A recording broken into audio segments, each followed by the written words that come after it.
A lot of this isn't going to make sense to you, and I'm sorry about that. I'm just going to start at the beginning, with the house.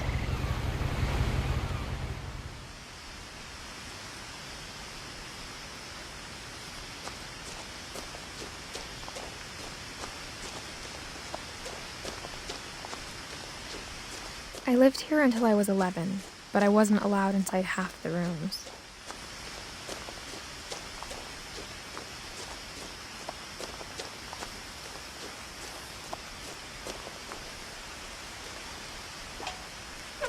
Inside the mailbox were bills from 7 years ago, marked urgent, open immediately.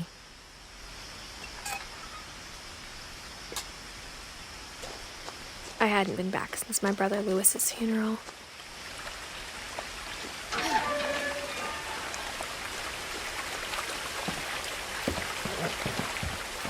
In her will, my mother left me a key, but didn't tell me what it unlocked.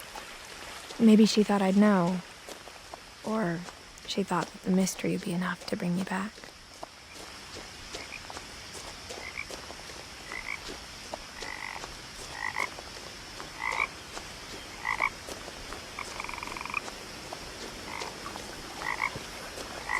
The truth is, even after I inherited the house, I never thought I'd come back to it. But now I had questions about my family that only the house knew the answers to. The woods around the house have always been uncomfortably silent, as if they're about to say something but never do.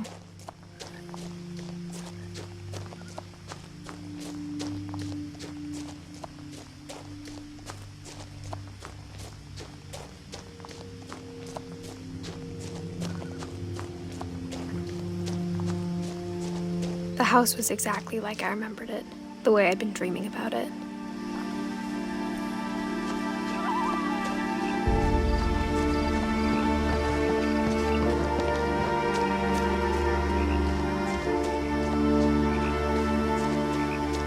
As a child, the house made me uncomfortable in a way I couldn't put into words.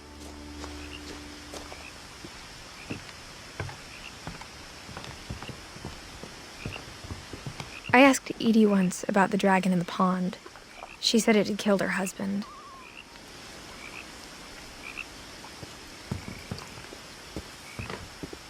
Now, as a 17-year-old, I knew exactly what those words were.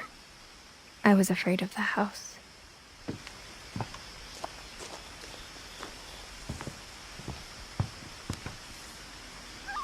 I hoped the key might unlock the front door. It didn't.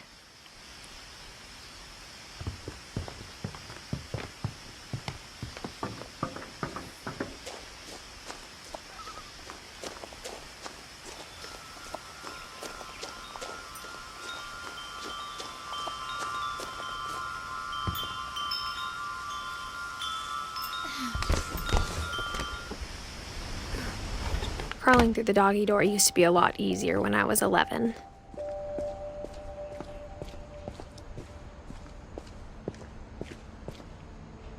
The power had been turned off the night we left. For the first time in years, I felt like I was home. But instead of a family, there were just memories of one. Like how after Lewis started working at the cannery, we all got sick of eating salmon, except our cat, Molly.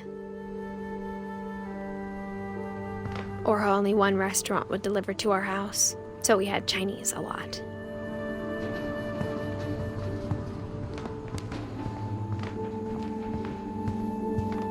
The table was still a wreck from the night we left. It was like a bomb had gone off, killing everyone but sparing the furniture.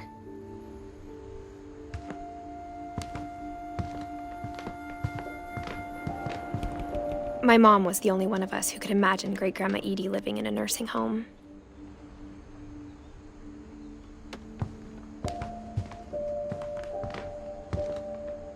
Nothing in the house looked abnormal. There was just too much of it, like a smile with too many teeth. Even the fireplace had a story. Edie told me the bricks came from the original house, after it sank.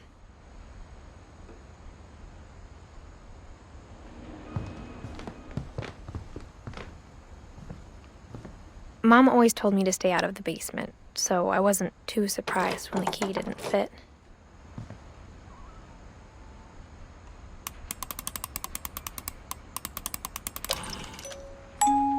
Great-Grandpa Sven built a music box for Barbara, along with the rest of the house.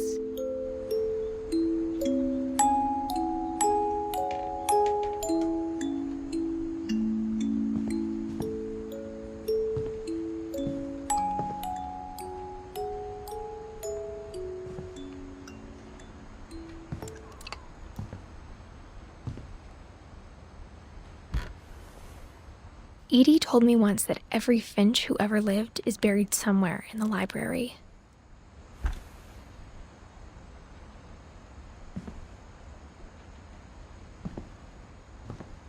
A lot of things got left behind in the whirlwind of that last night.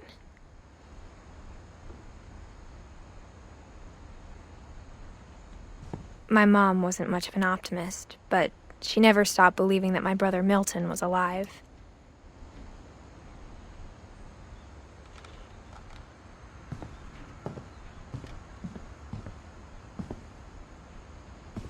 After Milton disappeared, Mom sealed up all the bedrooms. Then Edie retaliated and drilled peepholes.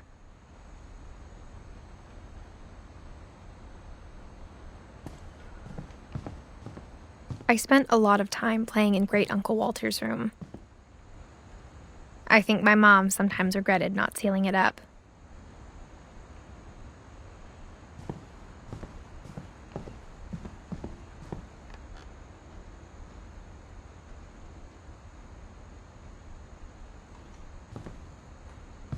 Louis told me there were secret passages, but I never believed him.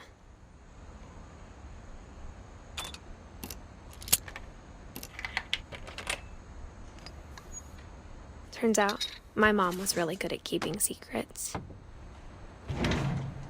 Now it was time to find out what my mom had been afraid of.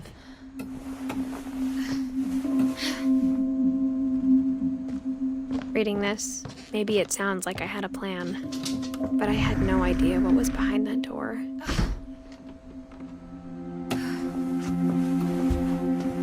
Just like I had no idea where all this was gonna lead.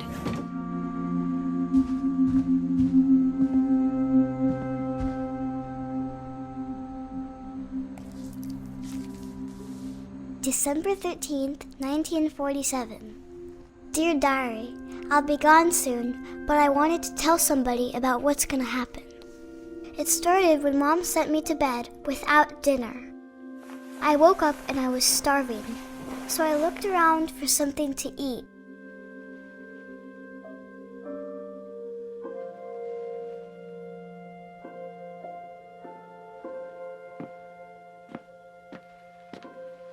My Halloween candy was all gone.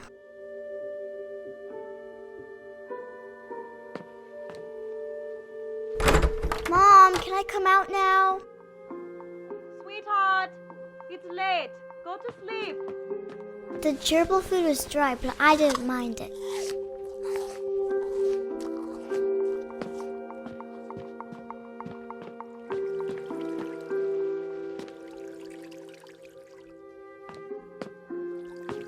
I thought about eating Christopher, but I held back.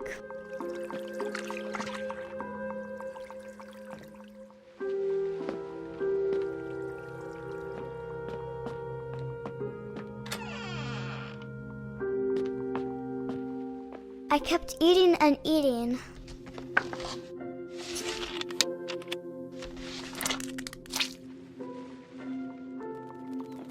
I ate a lot of things that night.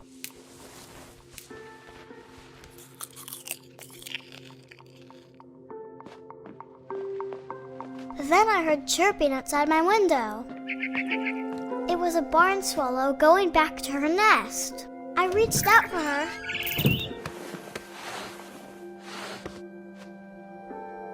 And suddenly, I was a cat.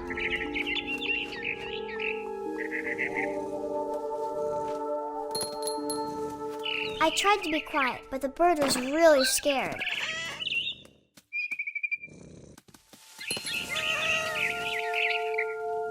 Mom and Dad didn't even look at me.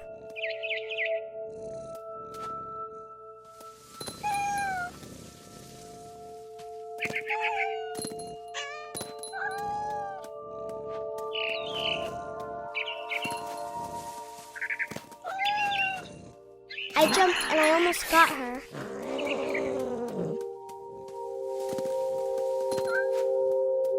I could tell she was getting really tired. Now I was up in the big tree. I promised Dad I wouldn't climb it anymore. All I cared about was eating that mama bird. I gobbled her up. And suddenly, I was an owl. First, all I heard was the wind. Then I heard little teeth nibbling in the grass.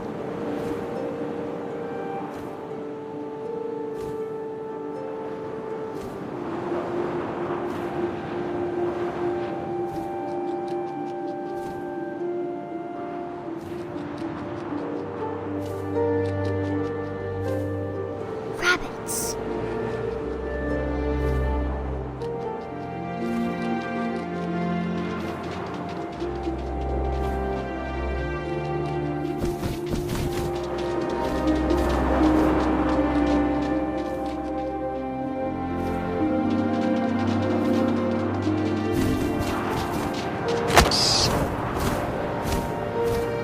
I imagined his face looking up and seeing mine through my talons. I swallowed him up, and I didn't chew one bit. Then I flew off to find something bigger.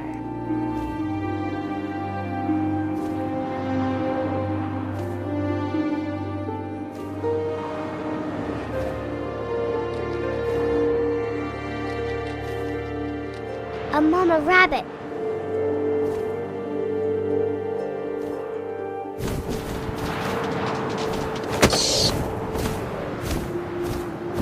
She was almost too big to carry. I started choking, but I couldn't stop eating. And suddenly, I was a shark.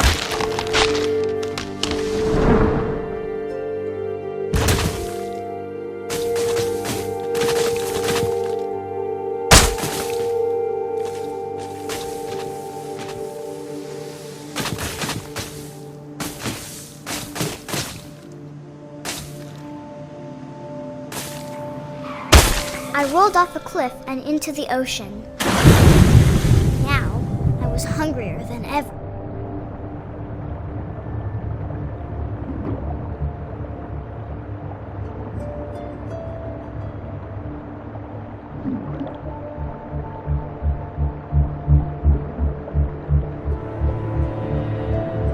I wanted fat, juicy seals. I tore off her flipper, and it tasted really good.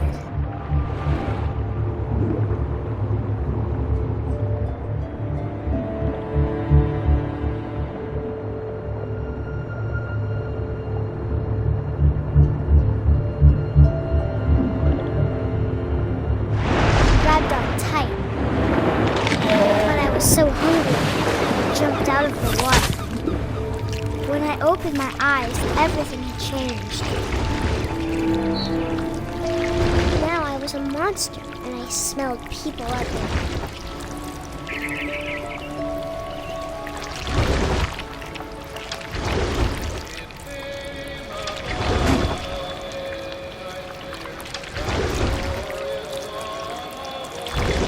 I was big, but I moved real quiet.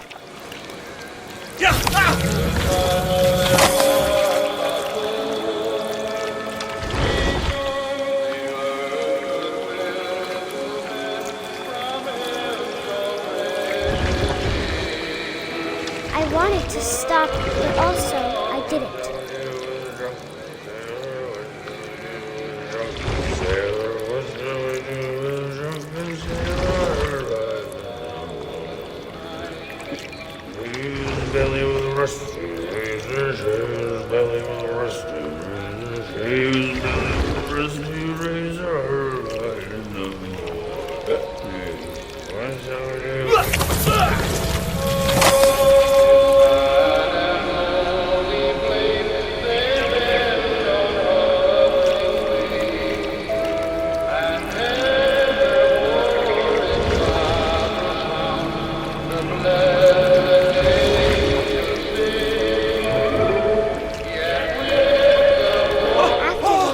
passenger, I was still hungry. And across the water, I smelled something new. Something I had to have, so I swam towards it. I slithered onto the sand, and the good smell went into an old pipe.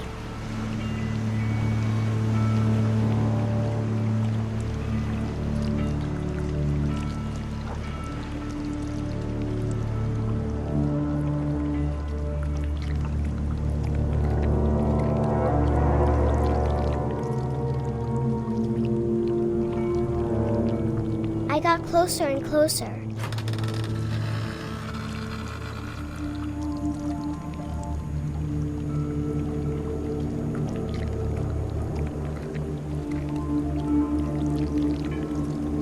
All of my stomach started growling. And suddenly, I was me again. I held my breath for a long time, but I couldn't hear anything. I think it's waiting for me to fall asleep. But it's not going to wait much longer. It needs to feed, and we both know I will be delicious.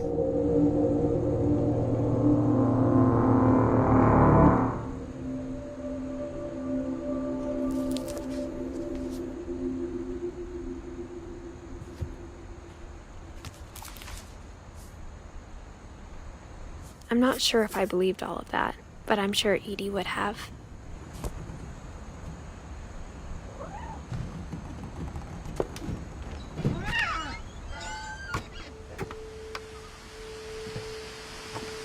This will be obvious later, but my mom never told me any of these stories. Edie would have, but Mom didn't like bringing up the past. Though, when we adopted a stray kitten, she was the one who named it Molly.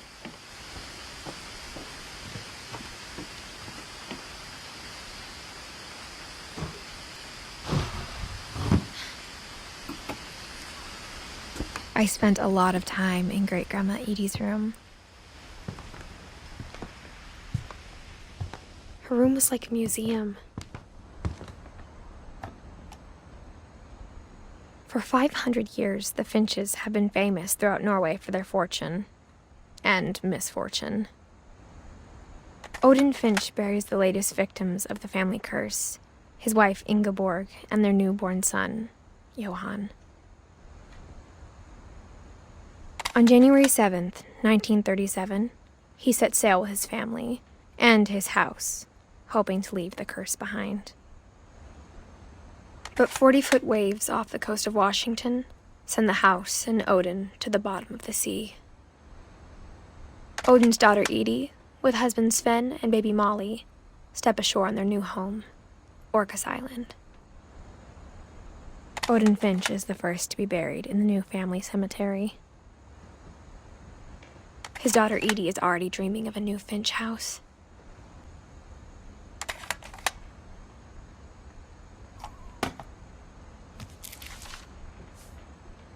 Whatever's wrong with this family, it goes back a long ways.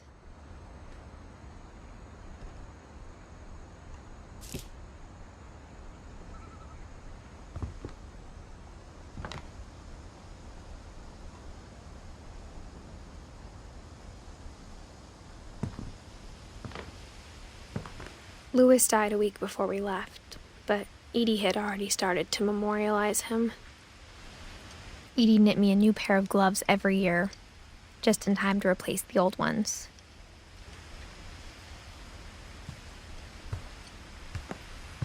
Edie gave a big interview about a mole man living under the Finch house. My mom was furious. I hadn't thought of myself as Edith Jr. for a long, long time. When Edie told people Sven was killed by a dragon, she could also have said he was building a dragon-shaped slide that collapsed. She could have, but she didn't. Even in her 90s, sometimes Edie seemed a lot younger than my mother.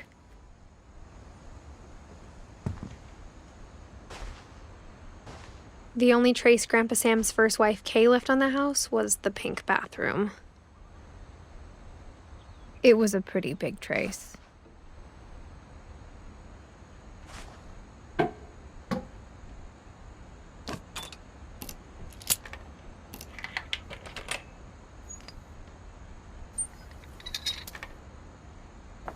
There's a secret in this bathroom. It's in the last place you would look. It isn't in the cupboard. It's hidden in this book.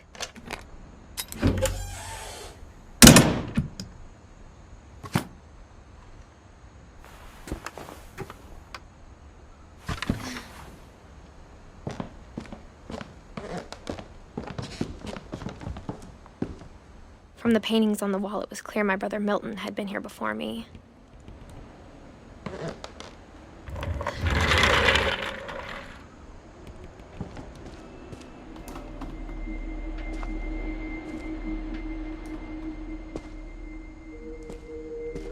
I knew Grandpa Sam had a twin, and that he never talked about him. I guess my grandpa didn't like history any more than my mom did.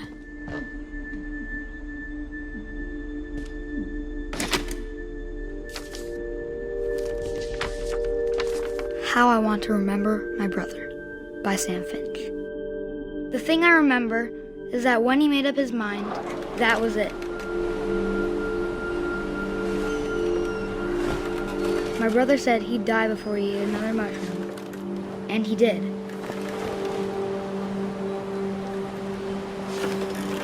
At Barbara's funeral, we swore we'd never be afraid again, and he wasn't. I think Calvin always wanted to fly.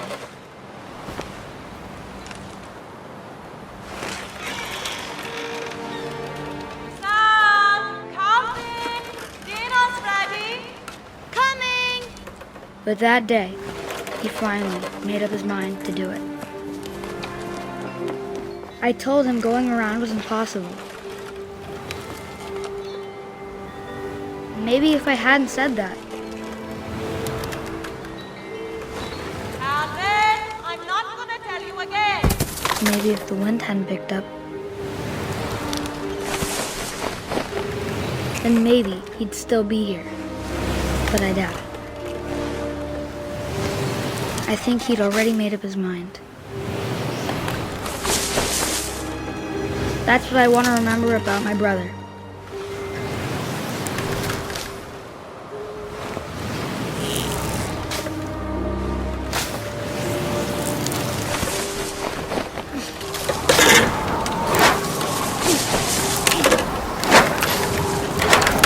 The day he made up his mind to fly. And he did.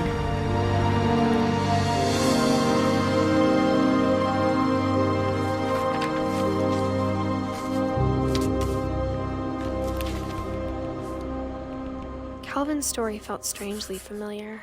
When I was younger, I remember trying to do the exact same thing.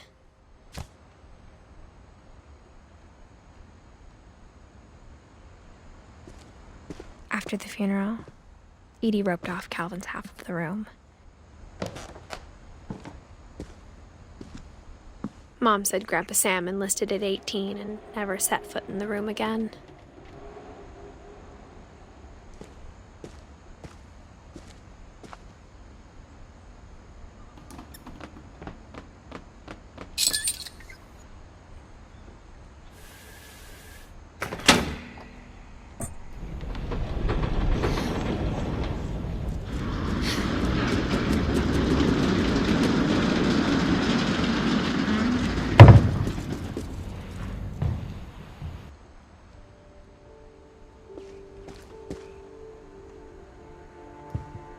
The passages were a pretty tight fit.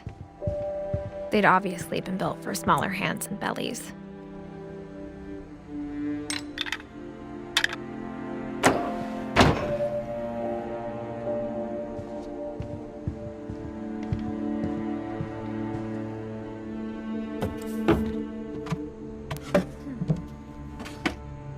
Growing up, I always thought of Barbara as a child star.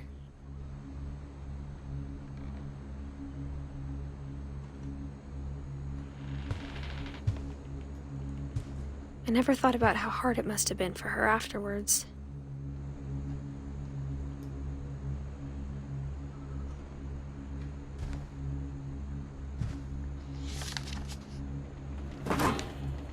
Of all the stories people wrote about Barbara's death, I'm surprised Edie saved this one.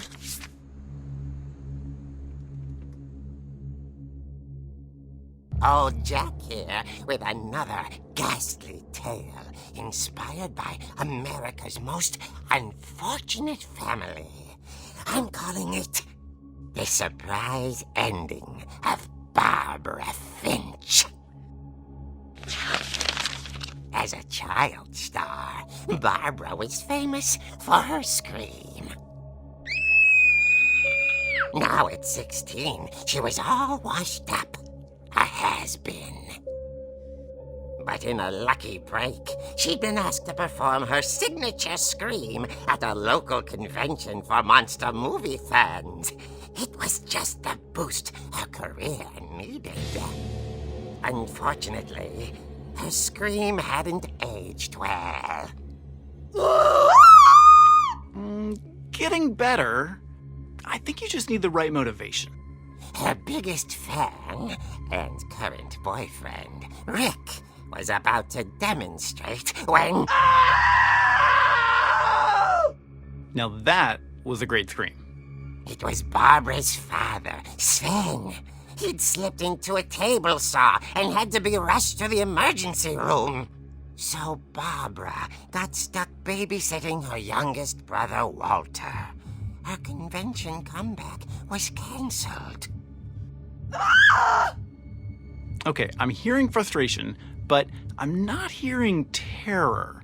What if I tried... A gang of hoodlums in Halloween masks have been terrorizing Orcas Island tonight. Police are urging residents to... That came from the basement. You're right! Also, I loved your delivery on that. Why is your basement door locked? Because my dad likes making puzzles and secret passages. There's a key hidden in the music box.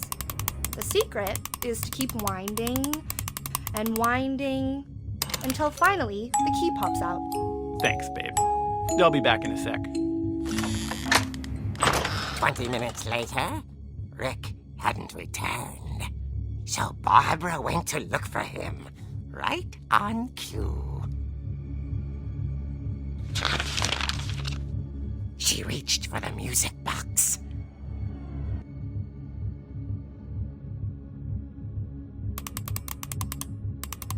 And as she wound the key, she listened for Rick, but the house was silent.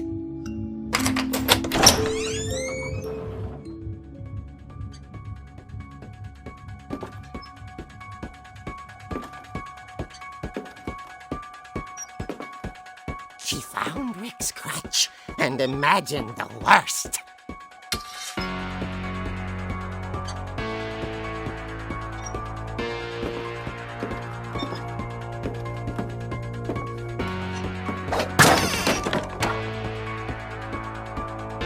The gang's leader is the infamous Hookman killer, Dr. Carl Hamill, who impaled and then ate his family 10 years ago tonight.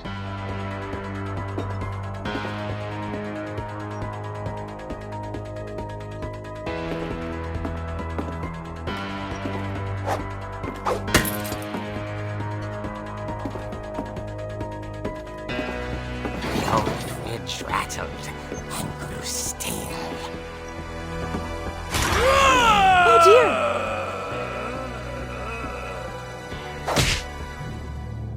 Oh! Rick? Barb, relax. I was just trying to scare you to help you find your scream. Well, I'm not scared, Rick. I'm furious. Then act furious. All I'm getting from you now is that you're hurt and confused and She threw him out, but she kept a little something to remember him by. Barb, have you seen my other crutch? And she was still holding it when she fell asleep watching the late picture show. Hours later... Barbara! Walter, what's going on up there? Ah! Okay, I'm coming up, but if this is a trick, you're dead, Walter.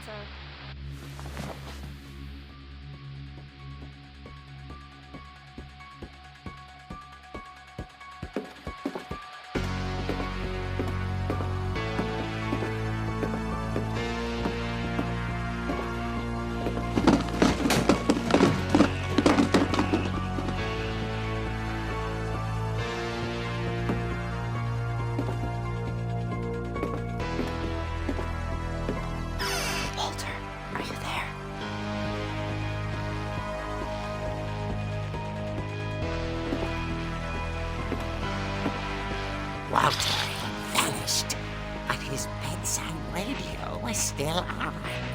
Orcas Island police describe the man as 6 feet tall, with a steel hook for a hand. Residents are urged to lock all doors and windows and notify the police of any suspicious activity. Barbara turned, saw the hook man, and was speechless. He was quite smashing.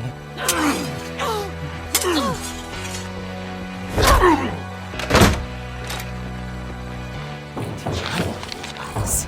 He couldn't get enough of Barbara. Okay, Barbara, there's gotta be another way out of here. That night, she played her part beautifully.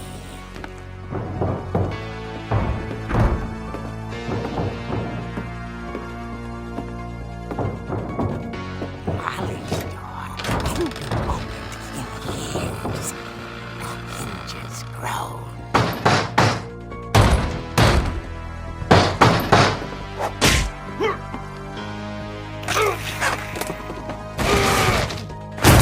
He wasn't moving, but she sensed the story might not be over yet.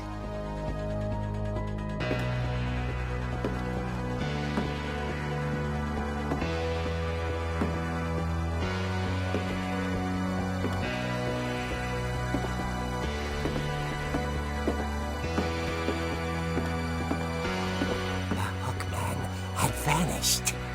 She listened for his breathing, but all she heard was...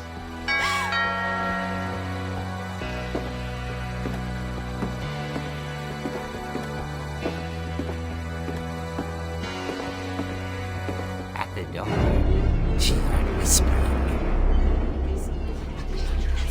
It was coming from inside the house.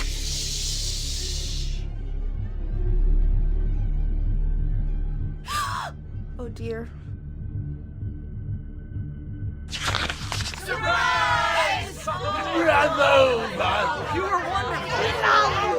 The monsters had come to surprise her. For Barbara, it was a dream come true. Then she saw what kind of monsters they were, and she realized what was about to happen. She was going to be famous. And with her final breath, Barbara Finch gave the performance of her life.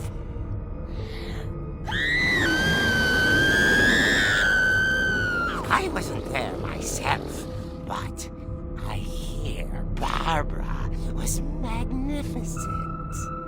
Poor girl. She had a taste for stardom. But unfortunately, so did her fans. Of course, the police blamed it all on poor Rick, who disappeared the same night.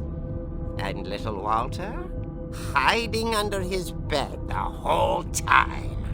He took it all pretty hard, but that's another story.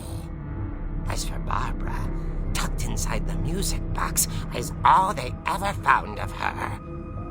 Her ear. Now that's what I call a real eerie tale.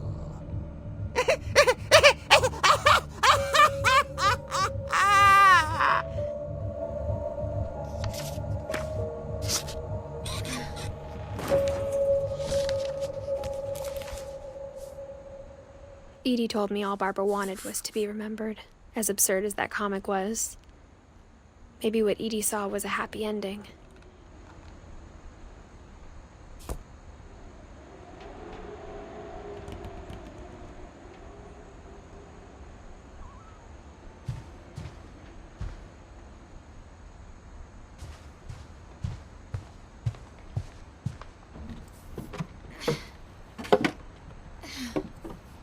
I guess now I know why Mom didn't like me playing with the music box.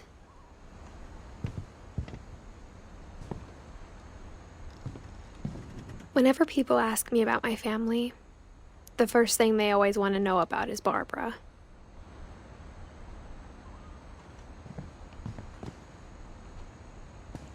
Mom must have locked the third floor stairs on the night we left.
Mom said the basement was off limits, unless I wanted another tetanus shot.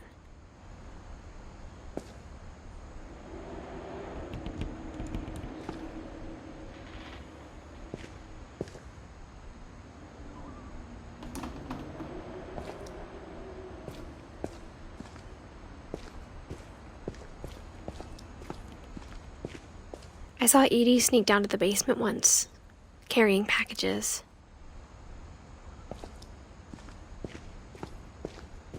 I thought maybe she was hiding presents.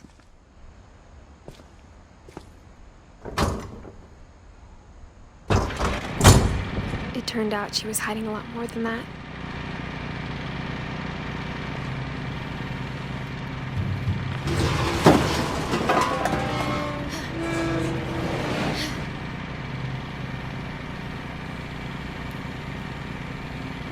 I remember asking Mom once about where Walter had gone.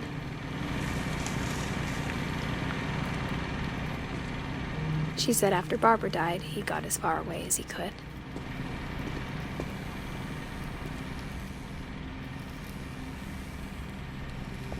If there's a pattern in all these stories,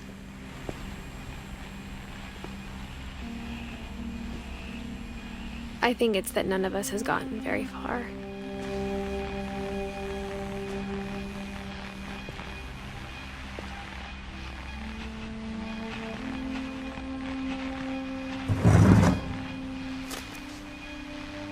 Goodbye, everyone. I can't believe I've been down here for 30 years. On that first day, after the shaking started, I didn't think I'd survive a week.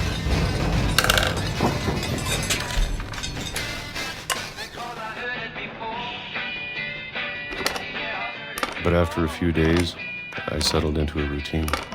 That's what kept me sane. Having a schedule, living for today. I always expected to be dead tomorrow. But if you wait long enough, you get used to anything.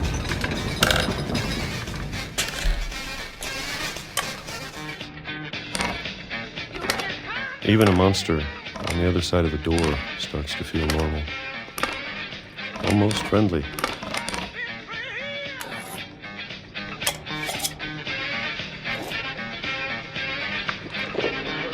And then one day, everything just stopped. Whatever that thing was, it was gone. Maybe it got tired of waiting. Or maybe I just got tired of being afraid.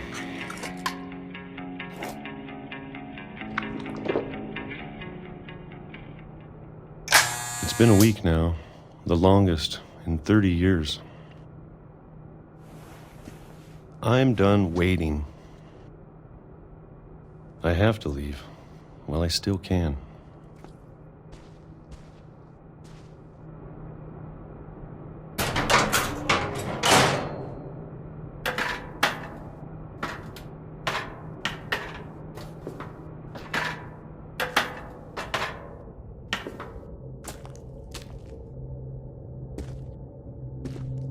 I know it's out there somewhere.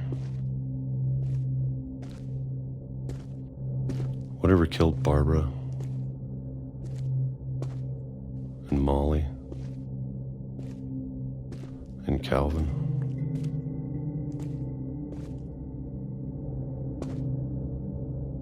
Maybe this is all a mistake. But I need to stop living the same day, even if it kills me.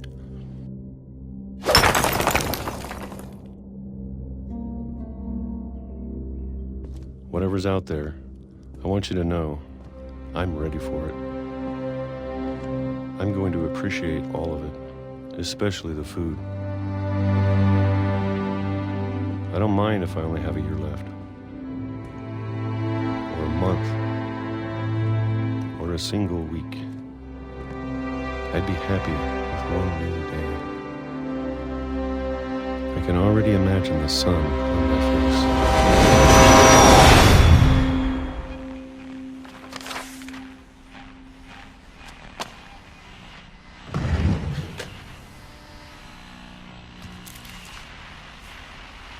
Walter died when I was 6.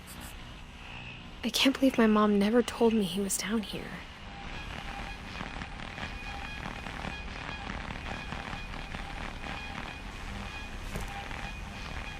I'm sure my mom was trying to protect me.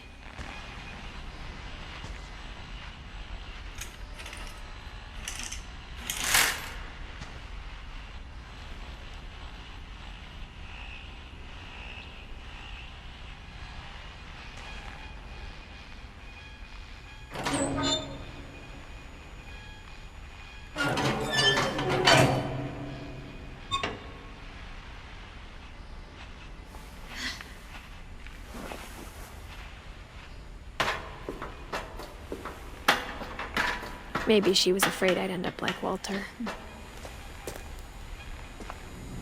But if she never told me about an uncle under the house, I can only imagine what else she was hiding. I don't want to make the same mistakes she made, trying to bury something that's still alive.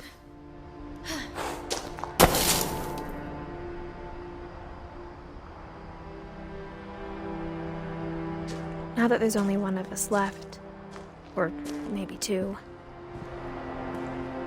I thought it was time I heard the stories for myself and found out what happened to everyone else. But now I'm worried the stories themselves might be the problem. Maybe we believed so much in a family curse, we made it real.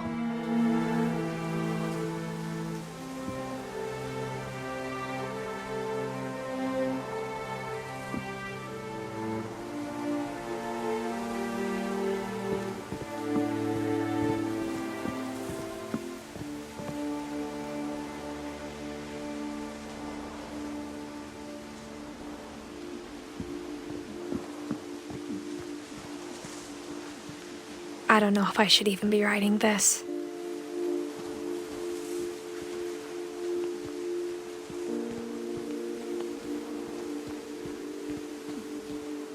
Maybe it'd be better if all this just died with me.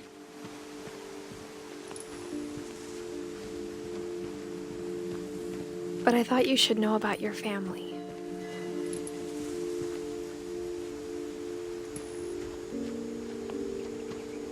And the history you're a part of. Though to be honest, I feel as lost as you probably do right now.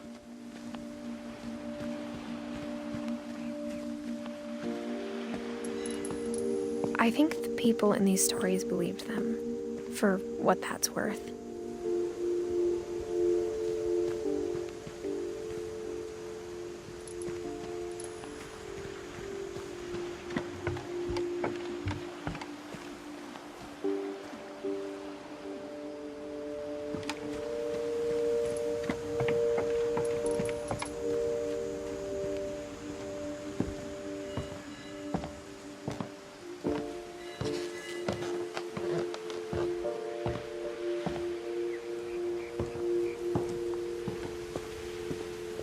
And when you look at the house, that history of imagination and stubbornness and madness, any of it seems possible.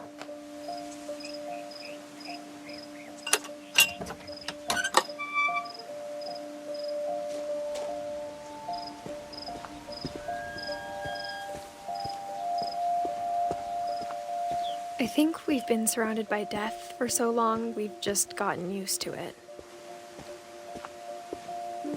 What kind of family finishes building a cemetery before starting the house?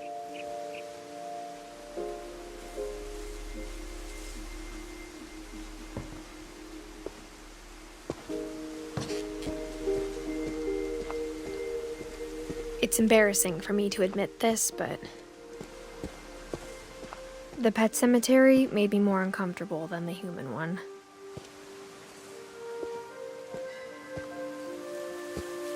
Three of the gerbils were mine, and 2 had been my fault.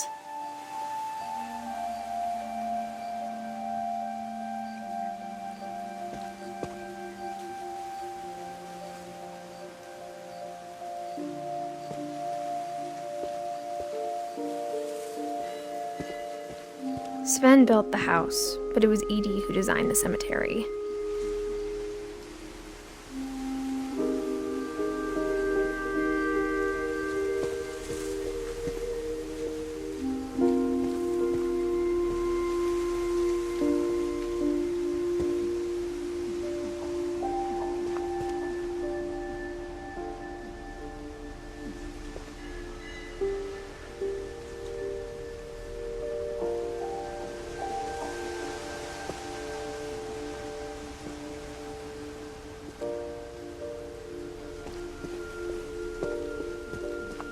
I'm sure Odin's monument had been Edie's idea. My mom was always trying to move on, but for Edie, the past never went away.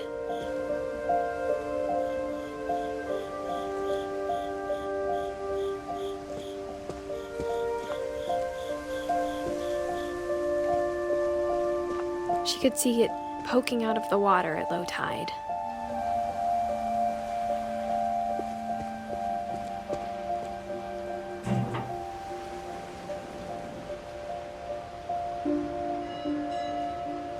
Edie said she dreamed about the old house every night.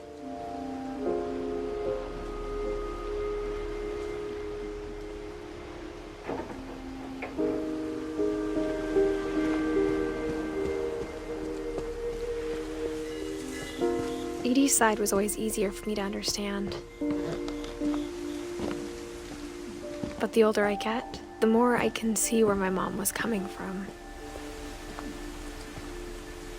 Her dad had been pretty strict, but it wasn't enough to save her brothers. She was just trying to do better.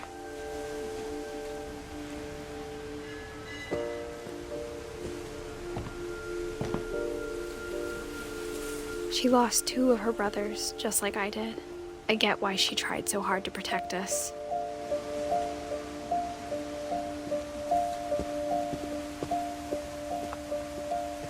There's so many things I wish I could ask my mom now. Part of me thinks this is what she wanted all along. For me to come back someday and find everything out for myself.